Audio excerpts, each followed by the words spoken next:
welcome to another edition of Neighborhood Training. This week we're going to work in the, we'll start working up into the Old Silver Beach area. We were on the Curly Boulevard, moving up, and now we're going to turn onto Quaker Road and head up and tear apart the Old Silver Beach area. And this week we're going to work on the east side of Quaker Road, and next week we'll go across the street and work on the west side and work our way into it. So this is the area that we're talking about. Here we before we were on Curly Boulevard last week, and see if we can zoom out here. Just a quick little overview here. So last week we were up on Curly Boulevard, and we came up at the intersection of into Quaker Road. And this week we'll be working on this area right in here. So that's where we do that. But first, before we get into that, and we're mentioning about Curly Boulevard, I want to congratulate firefighter Ronnie Lins, the winner of this week's trivia contest. Last week we had a short little question about who and why was Curly Boulevard named, and Ronnie emailed in and won a Dunkin' Donuts gift certificate. And Ronnie correctly mentioned that Curly Boulevard was named after former Mayor James Michael Curly, Boston, the former Massachusetts governor, House rep, and four-term mayor of Boston. And Curly wanted a shortcut built to the beach and to the Seacrest. One of his friends owned the Seacrest at the time, and Falmouth wouldn't do it, wouldn't fund the project, so he convinced the state to do it, to build the shortcut from 28A, which did not have the rotary, and went up and cut through. At that time did not exist, all the way up to the Seacrest, to help out the Seacrest and the beach. So that's where we're at with that, and that's a little bit on just a little Wikipedia on James Michael Curly. But anyway, congratulations on to Ronnie for winning, and from time to time, as things come up, I'll put little trivia questions. In fact, you hear the phone ringing, and that was probably one of the questions I was going to ask this week. But I think that I will hold off to another time to ask another question. So we will go correctly right into this neighborhood here and work our way up. And here is coming in from Curly Boulevard, and just to kind of state the obvious, but if in order to get to Old Silver Beach, and you think about it, to get to Old Silver and the Seacrest at that period of time, probably in the 1950s, you had to come in from West Falmouth, or you had to come all the way up Wild Harbor and then down Quaker. So they just cut this little pink road right in here. That's why it's very wide, because it's according to state highway specifications. And they just cut the project right through there and put in the rotary. Of course, you didn't need the rotary back then, so the rotary. Anyway, so we come up, and one of the first roads we hit as we come up is a short, very short street called Arthur Street on the left-hand side. and it is right here as we come up on Arthur. As I mentioned, the Google is kind of tough now that they've taken these pictures from being in the summer season, so it's very hard to see the road and the streets and all that. One house that that I did see up there wasn't a particular wonderful interest, but there was one house in there, this house here, that this is about the size of the houses on Arthur Street, and there's about 8 to 10 houses up there, and as you see, this is an interesting, it's a typical colonial. However, if we had to ladder this, or for access to this house here, you're actually talking to hit this roof here. You're talking, we're talking, almost 10, 20, 30, about a 35, foot reach here. So we would not be able to reach that with a 35-foot ladder. A 35-foot ladder basically would probably only be able to reach out over here. And even extending up here, you'd get a 35. It'd be tough to get up these windows. But the other thing I wanted to mention is these support systems to the deck. Now, this probably wouldn't affect us firefighting wise and all that, but usually you see, posts coming down like this for a deck, and these are braced back, and with these bracings here. So I guess for stability it's fine, but probably doesn't affect us firefighting wise, but just something to, when you see a house, you think about different aspects that would affect us in the firefighting. Okay, so then we move along up Quaker, and we hit the church. Okay, St. Elizabeth's Seton Church, Public Assembly, and then we run into Scott Drive, and we hit into a 3-street section here where we have Scott, Damien, and Cricor. Okay, and so Scott, Damien, and Cricor, and as we'll look on our other maps, Scott is a dead end, and then Damien is connected over to Cricor by a street called Don Street. And on the maps, and this is where dispatchers have to pay attention, and the maps and so forth, the maps actually show Don Street going right across to Scott from Damien and from Cricor. Unfortunately, in real life, it does not. It just comes up, connects Damien and Cricor together, and I don't know if it's because of this little swampy area back here or not, but it does not connect in the Scott. Scott's a dead end. And then down at the end of Cricor, we get into Blue Water and Salt Marsh Lane down at the end here, which overlook Wing Pond, and they overlook Wing Pond, which is basically the end of Wing Road. So that's Salt Marsh and Blue Water, just to keep that in the thing here.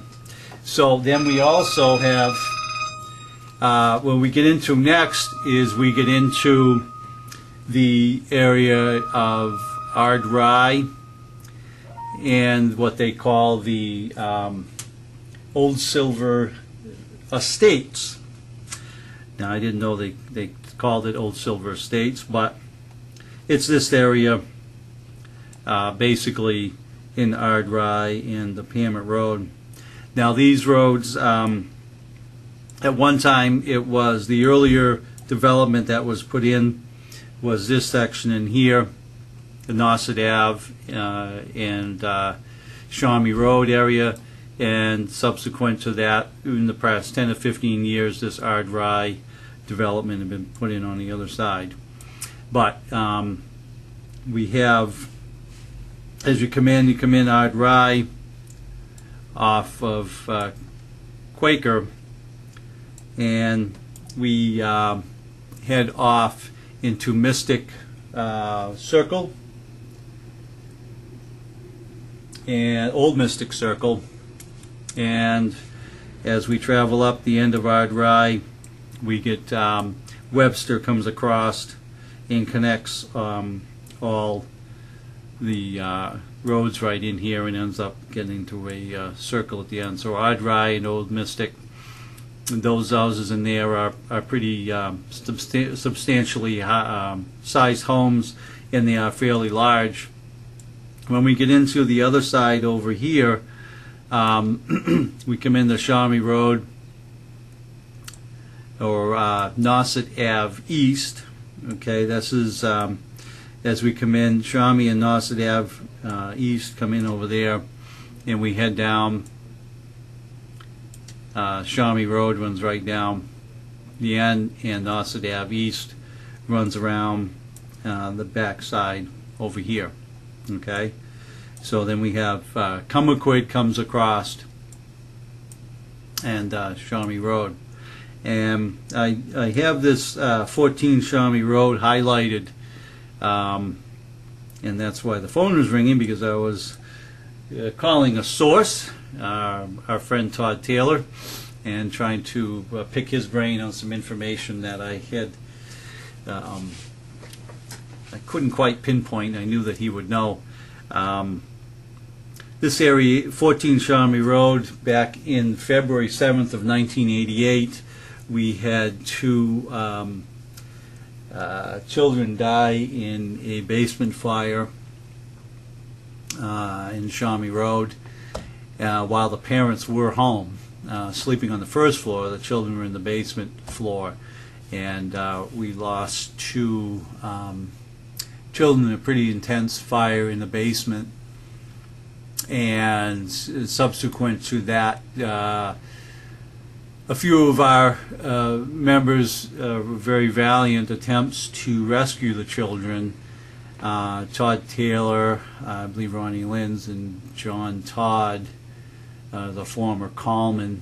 I believe there's a Medal of Valor. I don't want to describe it as any less than that, any less than a valiant effort on all of their parts to save these two children. They did get the girl out pretty quickly, unfortunately unable to save the boy. But that fire was caused to an electric baseboard heater. A couch was pushed up against the electric baseboard heater and caused a pretty intense fire in the afternoon. We've also had a pretty good fire here on Nauset Ave East, and so we have had a few fires up in this area here. And some of the houses, this was a kind of a cottage colony area, and since then has seen some resurgence with some of the cottages have torn down excuse me, and some larger houses built up. So that's what we're looking at. In this neighborhood here, we're talking about, there's about 170 houses in this area, and so we're talking, roughly about 340 residents. Most of these folks, excuse me, are summertime, seasonal homes. But there is, I would say, about at least half look to be year-round residents. What we'll do is real quick take a look at some of the pictures that I took just to kind of refresh ourselves and familiarize ourselves with the area. Now, this area is called Old Silver Beach Estates, and you see Shawnee Road and then the other road, Nauset Ave, each are the entrance roads. Now, this sign here looks very familiar. It says Old Silver Beach Estates. Directly across the street, which we'll go into and look at next week, the area Nauset Ave West, Santuit and Cotuit, is called Old Silver Beach Village. Okay, so doesn't make much of a difference, except when you see these signs and we're looking for a particular area of town or a particular neighborhood, or we're looking for an address, sometimes the little clues that kind of help us find our way in.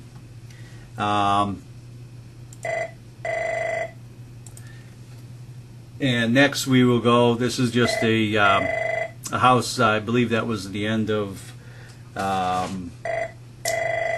Blue Water Lane, I believe, this house here. And, you know, nothing unusual about it, except just that, you know, the porch, the wide windows on the first floor, you know, in different setbacks. Obviously this room up top is going to be pretty large, so just something, you know, the little characteristics of buildings as we go by to find.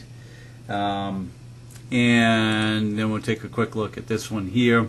This is more typical of the little cottages that were found on in the area at the time when these were built, probably in the 50s. This house here, I believe, was on Nauset Ave East, and it's overlooking the marsh. But it's probably a, you know, 600 to 800 square foot cottage. And since then, a lot of these have been turned into larger homes. Let's take a look at, did we take a look at this one? Yep. This is another, you know, typical for the area. Nothing really unusual. You know, wood shingled roof.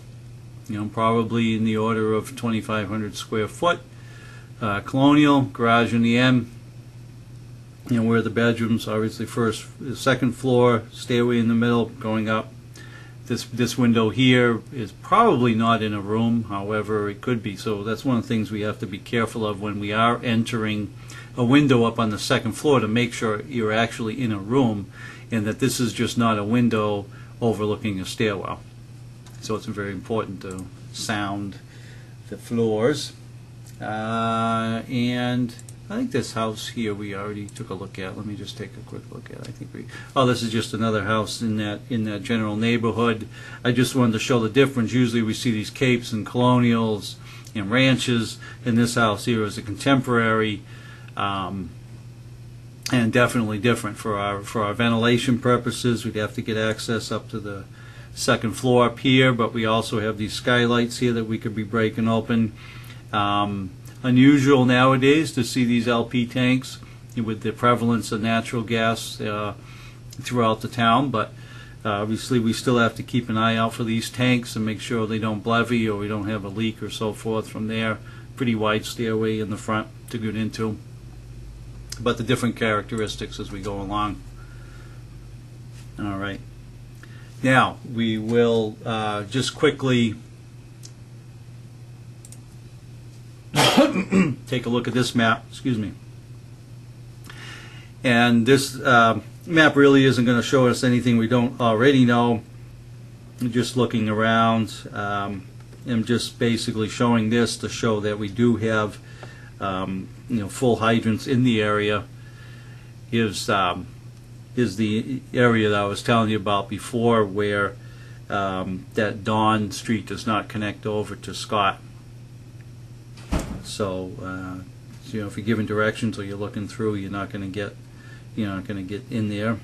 So, and then we come down, as you see, down to Blue Water and Salt Marsh and Cricor. Address is coming down on the left-hand side as the even numbers. You know, nothing exciting there, just to show that it's there.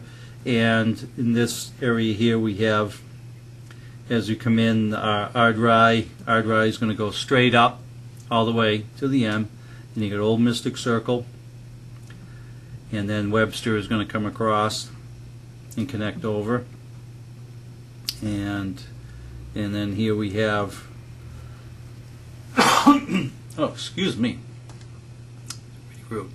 And here we have, across the street we have Nauset Ave East, and this is Nauset Ave West, and here we have Nauset Ave East comes up, and we have Shawnee Road comes up, and here's 14 Shawnee Road at the end of Cumberquid, Nauset Ave East.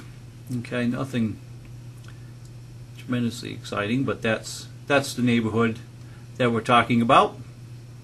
And while we are looking at maps, this one here is not really going to show us anything we haven't already seen, but just to kind of reiterate, again, you can just see here is very clearly, we can see there's hydrants throughout, and there's no connection here between Dawn and Damien. So we have hydrants throughout that area. Okay, and we are going to take a quick look. We're just going to do a quick review.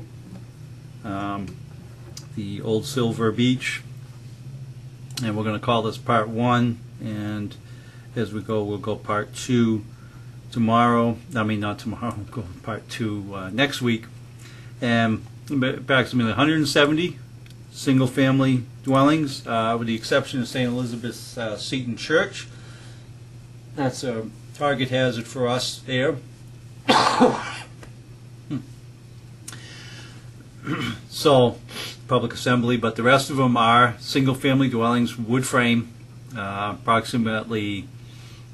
We did see some probably in the 800 square foot range, but probably 1,000 to 3,000 square foot range.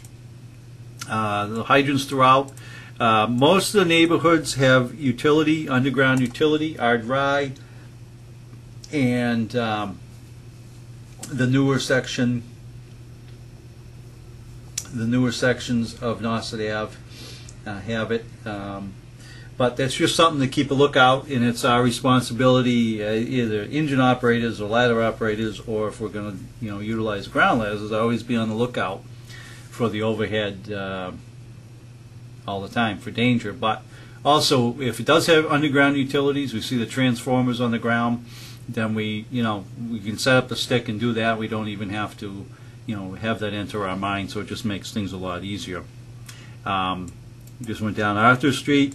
We did Cricor, Saltmarsh, Blue Water, and Don Street. Damien comes in off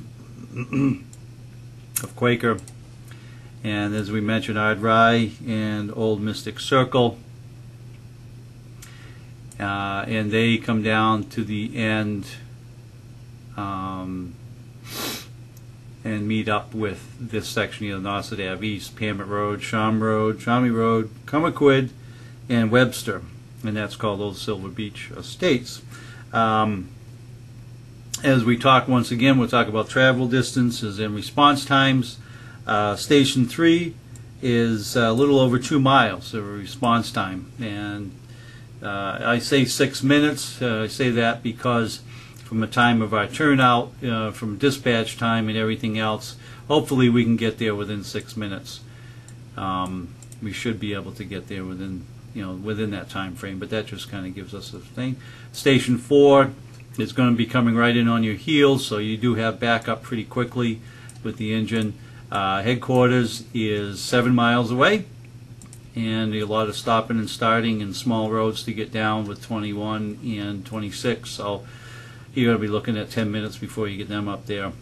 And if for some reason any of those other stations are out, Station 5 is 7.5 miles away, not much farther than headquarters, but if we do not have that and we have to go to Station 2, then we're going to be 9.3 miles away. All right, well, that's kind of wraps up this week, and once again, congratulations to Ronnie, and hope he enjoys his Dunkin' Donuts gift certificate. And we will see you next week, where we'll be working on the other side of Old Silver.